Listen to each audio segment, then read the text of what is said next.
మొండితనం ఒకవైపు అయితే మరోవైపు విపక్షాల పట్టువిడువని తనంతో ఉద్యమం ఉధృతంగా కొనసాగుతున్న పరిస్థితి. నిన్ననే బీజేపీ నేతల నిజ నిర్ధారణ కమిటీ వేదికగా నిజ నిర్ధారణ కమిటీ రూపంలో అక్కడ పర్యటించి వాస్తవాలు తెలుసుకుంటామని నిన్ననే పిలుపునివ్వడం జరిగింది. విజిట్ హెచ్సియు భూములను సందర్శించాలని ఒక పిలుపుని నిర్ణయం చేసుకుంది. దానికి ఉదయమే సిద్ధమవుతున్న ఎమ్మెల్యేల పరిస్థితిలో వెంటనే ముందస్తుగా వీరిని నివారించేందుకు పోలీసులు కూడా సమాయత్తమయ్యారు. భారీగా హైదర్గూడ ఎమ్మెల్యే క్వార్టర్స్ వద్ద భారీగా పోలీసులను మోహరించడం జరిగింది. ఎందుకంటే బీజేపీ ఎమ్మెల్యేలకు క్వార్టర్స్ అన్ని అక్కడే ఉన్నాయి.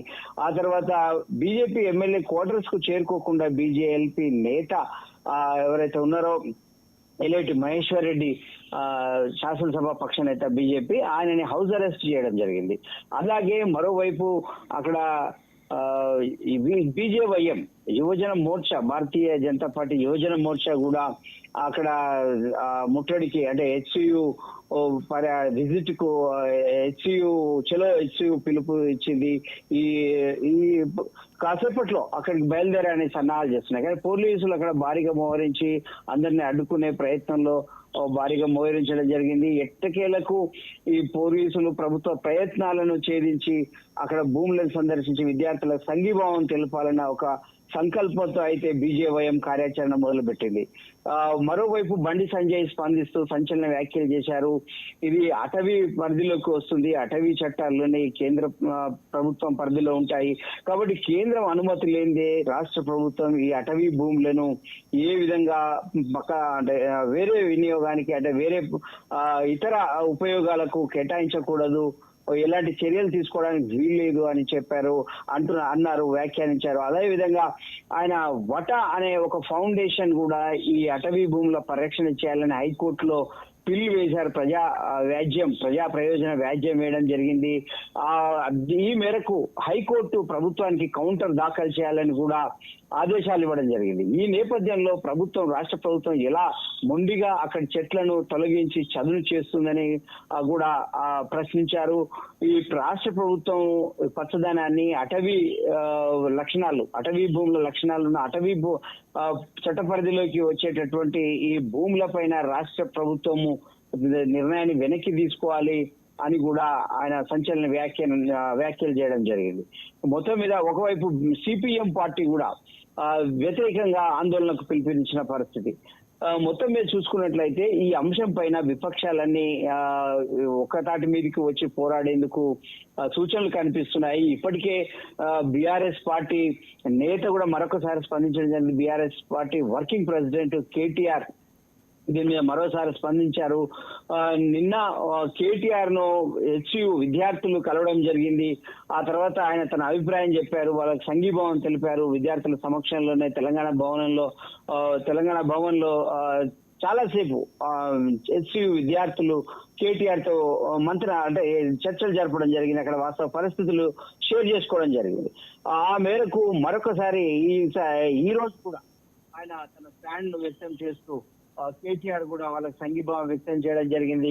ప్రభుత్వం మొండిగా వ్యవహరిస్తుందని తీవ్రంగా ఆయన తన ప్రకటనలో దుయ్యబట్టడం కూడా జరిగింది. కాబట్టి మొత్తం మీద ప్రభుత్వానికి ముప్పేట ఇటు విపక్షాలు అటు ఏదైతే విద్యార్థులు ఉన్నారో హెచ్సియు విద్యార్థులు ఒకవైపు, మరోవైపు వామపక్షాలుగా ఉన్నటువంటి పార్టీ మిత్రపక్షంగా ఉన్నప్పటికీ కూడా సిపిఐకి అనుబంధంగా పనిచేసే ఏఐఎస్ఎఫ్ కావచ్చు, తర్వాత విద్యార్థి సంఘం, అలాగే యువజన విద్యార్థి సంఘం కూడా ఆ రెండు కూడా ఈ ప్రభుత్వ నిర్ణయాన్ని వ్యతిరేకిస్తున్న అంశాన్ని మనం ఇక్కడ ప్రత్యేకంగా చూడొచ్చు. మొత్తం మీద విపక్షాలన్నీ ఈ అంశంపై ఏకతాటిపైకి వచ్చి రావడంతో ప్రభుత్వానికి తీవ్ర వ్యతిరేకత అంటే ప్రభుత్వంలో ఇరకాటంలో పడ్డ పరిస్థితి అయితే మనకు కనబడతా ఉంది. ఇక ముందు మరి ఎలాంటి మలుపులు తీసుకుంటుందో ఈ అంశంపై చూడొచ్చు, మనం విజువల్స్ చూడొచ్చు. పోలీసులతో ఏలిటి మహేశ్వర్ రెడ్డి తన వాగ్వివాదం పెట్టుకున్న పరిస్థితి ఎలాగైనా హెచ్సియు భూములను సందర్శించి తీరుతామంటూ పోలీసులతో వాగ్వాదం చేస్తున్న పరిస్థితులను కూడా మనం విజువల్స్ లో చూడొచ్చు. మొత్తం మీద చూసుకున్నట్లయితే ఇప్పటి వరకు ప్రభుత్వానికి అంశాల వారీగా వివిధ విపక్ష పార్టీల నుంచి వ్యతిరేకత వచ్చిందే తప్ప ఒక అంశంపై విపక్షాలన్నీ ఒకే గూటికి అంటే ఏకతాటిపైకి వచ్చి ప్రభుత్వాన్ని ప్రభుత్వం పైన ప్రభుత్వానికి వ్యతిరేకంగా పనిచేసే పరిస్థితి మాత్రం ఎస్టీయూ భూములతో వచ్చాయి.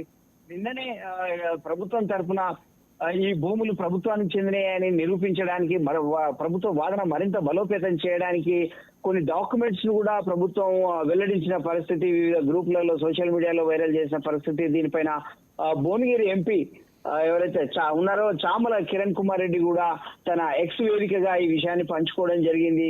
ఇటు ప్రభుత్వం మొండితనంగా వ్యవహరిస్తుంది, అదే స్థాయిలో మొండితనంగా విపక్షాలు కూడా పట్టుదలగా పోరాడుతా ఉన్నాయి. ఈ అంశం పైన మరి ఎలాంటి నిర్ణయం తీసుకోబోతుంది ప్రభుత్వము, ఏ మలుపు తిరగబోతుంది? విద్యార్థుల ఉద్యమం ఇప్పటికే విపక్షాల మద్దతు లభించింది, ఇక ముందు ఎలా ఉంటుంది? ఏబీపీ కూడా విద్యార్థుల ఉద్యమాల్లో ప్రధాన కీలకంగా వ్యవహరిస్తున్న పరిస్థితి కూడా కనబడతా ఉంది. కాబట్టి మొత్తంగా చూసుకున్నట్లయితే ప్రభుత్వానికి విపక్షాలకు మధ్య హోరాహోరీగా పోరు జరుగుతున్న పరిస్థితి. ఈ ఎస్టీ భూములు తెచ్చిన విషయం అయితే మనకు తెలుస్తా ఉంది. శ్రీనివాస్, ప్రస్తుతం నెలకొన్న పరిస్థితుల్లో విద్యార్థులు కూడా దీన్ని ఉధృతం చేయాలన్న ఆలోచనలు వస్తున్నటువంటి వ్యతిరేకత, ఈ పరిస్థితుల్లో మళ్ళీ ప్రభుత్వం ఏమైనా పునరాలోచన చేయాల్సిన అవసరం ఎంతవరకు ఉంది? ఆ దిశగా ప్రభుత్వం ముందుకెళ్లే ఛాన్సెస్ ఉందా? ఎలా స్పందిస్తుంది ఇప్పుడు? ఖచ్చితంగా ప్రభుత్వానికైతే ఆదాయ వనరులను సమకూర్చుకోవడానికి ఉన్న ఏకైక మార్గంగా హెచ్సియు భూములు కనబడుతున్న పరిస్థితి కనబడుతుంది. ఎందుకంటే ఇప్పుడు వేరే కోకాపేట్ భూములు గత ప్రభుత్వంలో వేలం వేశారు అనే విషయంలో చాలా నిరసనలు వచ్చినప్పటికీ కూడా అవి ఆ యూనివర్సిటీకి సంబంధించి కావు, అవి ప్రైవేట్ భూములు కావడం, అంటే అది ఈ విద్యార్థులతో ప్రత్యక్ష సంబంధం లేని భూములు కావడంతో దానికి ఇంత వ్యతిరేకత రాలేదు. కానీ ఇక్కడ హెచ్సియు అనేసరికి హెచ్సియు విద్యార్థుల అనేసరికి వాళ్ళకు ఒక సెంటిమెంట్ గా భావిస్తున్న పరిస్థితి. వాళ్ళ ఉద్యమానికి తోడు విపక్షాలు కూడా జత గలవడంతో ఈ ఉద్యమం తీవ్ర రూపం దాల్చడంతో ప్రభుత్వం అయితే ఇరకాటంలో పడ్డట్లే. ఇప్పటికైతే తన అంతర్మదనం అయితే మొదలైంది ప్రభుత్వంలో. అందుకే వాళ్ళ వాదనకు బలాన్ని చేకూర్చుకునేందుకు వివిధ ప్రయత్నాలు చేస్తుంది. ఇక్కడ సోషల్ మీడియా ద్వారా డాక్యుమెంట్స్ విడుదల చేస్తా ఉంది. అప్పుడు గతంలో 2004లో హెచ్సియు అధికారులు ప్రభుత్వానికి దాన్ని అప్పగించినట్లు ఉన్నటువంటి పంచనామా జరిగినటువంటి కాగితాలను పత్రాలను బయట పెడుతూ ఒక చర్చకు దారితీసిన పరిస్థితి. మరోవైపు విద్యార్థులు వైపు విపక్షాల మద్దతుతో ఇది పచ్చదనం కోసం ఒక జీవ వైవిధ్యాన్ని ముందర పెట్టి వైవిధ్యం అనే అంశంతో పోరాడుతున్న పరిస్థితి. దాంతో పర్యావరణం అనేసరికి పౌర సమాజం అంతా కూడా స్పందించే ఒక వాతావరణం అయితే ఏర్పడింది. పౌర సమాజం మద్దతు కూడా దొరుకుతుంది. ఇప్పటికే మావోయిస్టు నేత జగన్ కూడా ఒక లేఖ విడుదల చేయడం జరిగింది. ప్రభుత్వాన్ని